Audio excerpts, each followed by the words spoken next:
a few things that are in the bill that are okay. It's like saying that they have put a teaspoon of sugar in a drum of poison. Mr. Speaker, for me, I think this bill is something that we must reject in its totality. Mr. Speaker, the economic situation in this country is very dire. Kenyans are struggling. Kenyans are suffering. Mr. Speaker, very few Kenyans can actually put 3 or 4 square meals in a day on the table. Mr. Speaker, Kenyans are asking themselves, do we put food on the table for our children, or do we pay fees? Do we buy clothes? Everything is difficult. Life is difficult. Mr. Speaker, that is one of the reasons why you saw our team of Azimio going to the streets, because we are feeling that somebody needs to start caring for the hustlers. Mr. Speaker, 1,000 shillings a few months ago could buy, maybe even fill a paper bag. Mr. Speaker, today, with 1,000 shillings, you cannot even buy 2 kilos of sugar, 2 kilos of unga, 2 kilos of cooking flour. I mean, it's already finished, Mr. Speaker. So I'm telling you, it is a very bad situation. Now, this bill, when we heard that there was going to be some proposed amendments, we thought they would deal with those things that are affecting the cost of living. 16% VAT on petroleum products has been retained. Mr. Speaker, what does that mean? That the cost of everything transported, goods and services, will go up. The cost of electricity will go up. Mr. Speaker, there is also advance tax that has been proposed on personal public service vehicles and, of course, on transporters. Again, Mr. Speaker, the minute you increase taxation, what it does, Mr. Speaker, is that will be passed on to the end user. And, Mr. Speaker, the end user is that person that we call the hustler. Mr. Speaker, who will speak for the hustlers? Mr. Speaker, our turnover tax, which is a tax on doing business where there is no profit, has gone up from 1% to 3%. Mr. Speaker, how do you tax people for having the dream of opening up a business? And we are being told that those at the bottom of the bracket are going to be raised, they are going to be assisted. Mr. Speaker, this was a hoax. Now Kenyans can see for themselves that there was never any good intention from this Kenya Kwanza regime. Mr. Speaker, this House must stand up to be counted. And this House must listen to the voice of Kenyans. Over 93% of Kenyans have said we reject the finance bill. 93% of Kenyans, those that voted for us. Mr. Speaker, I am shocked that members of the House can stand up and say, despite the fact that our voters are unhappy with the bill, we shall continue and vote in its support. Mr. Speaker, yes, there's a point of order from the majority leader. There shouldn't be point of order. It is part of your debate. Honorable Speaker, I rise on standing order number 91. And I hear Robert Mbui saying there should be no points of order. But I think that is a prerogative of the Speaker. Honorable Speaker, standing order 91 speaks to the responsibility for statement of fact. And I have listened keenly to what the Honorable Mbui is saying.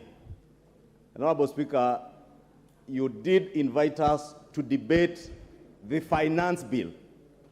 And it's only imperative on us that when we debate the finance bill, we restrict ourselves to facts that are in the finance bill, and not use this opportunity, Honorable Speaker, to deliberately mislead the country or play to the gallery. And I know the Honorable Mwalimu Robert Mbui has been a good teacher and a good legislator. But to state that the question of turnover tax is what he is misleading the country to believe, knowing all too well, because he's a good teacher and he reads. He knows turnover tax is optional. You either choose to pay a turnover tax or you do your returns. True, Honorable Speaker. Order. What is out of order, Majority Leader? Honorable Speaker, what I found to be completely out of order. Order. What is out of order? Honorable Speaker, what I found to be complete out of order is the misleading statements that are not based on fact, that the Honorable Robert Mbui is advancing, and he should base his facts on what is in the bill. Order. Order, honorable members.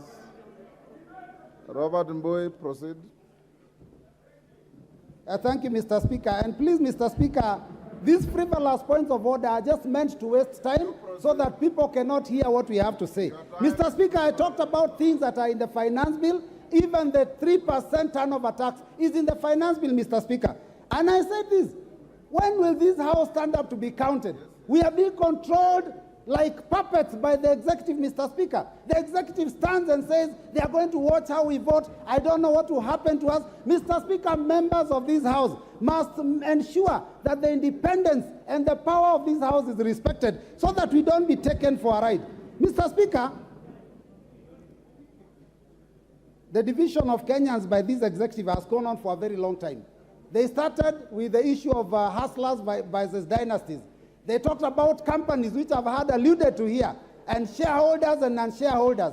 Now we've also been told, oh, this bill, there's a fight between those who have salaries and those who do not have salaries. Mr. Speaker, we must make sure that we speak the truth. When you tell us that you want Kenyans to feel pain now, I don't know, they will go to heaven soon now and start enjoying themselves. It reminds me of Shakahola, Mr. Speaker. That is what the people of Shakahola told people. They told them, sell all your assets, come to us, starve and suffer in pain, then die and see heaven. Mr. Speaker, we do not want our hustlers to die. We will speak for them. They are suffering enough, Mr. Speaker. This bill, we cannot allow it to continue hurting them more than that, Mr. Speaker. Mr. Speaker, we have had a mention that Kenya is not highly taxed because I think, I don't know, Tunisia, Morocco, they are taxed more. Their tax to GDP is higher. How do you compare Kenya with some of those countries? The average salary in Tunisia is 176,000 a month. Average salary in South Africa is 187,000 a month. Average salary in Morocco is 263,000 shillings a month. The average salary of a Kenyan is 22,000 shillings. How do you compare light and day? Mr. Speaker, let us talk the truth. Mr. Speaker, you know, when I listened to this team when they were speaking during the Kenya Kwanza team during the campaigns, they talked about raising the hustlers. In this finance bill, there is a proposal to tax welfare groups.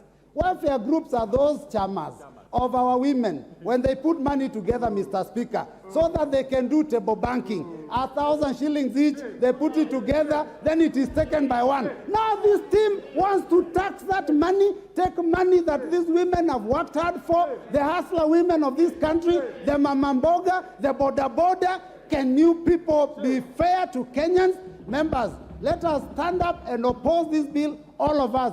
The voters are watching. The voters are watching. And I can tell you, those people that you are respecting so much, when you lose the next election, they will not pick your calls. And by that time, even these positions of cabinet, I don't know, CASs, we will have fought them, we will have removed them. They will no longer be there. So members, please, let us vote. Order. Order, honorable members. In any civilized parliament, when you approve of what your colleague is saying, you thumb your feet.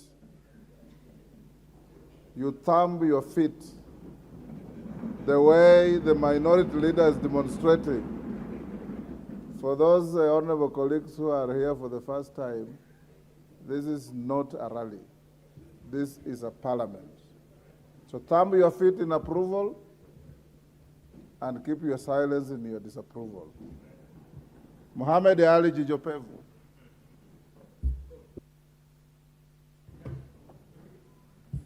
Asante sana Mheshimiwa Spika.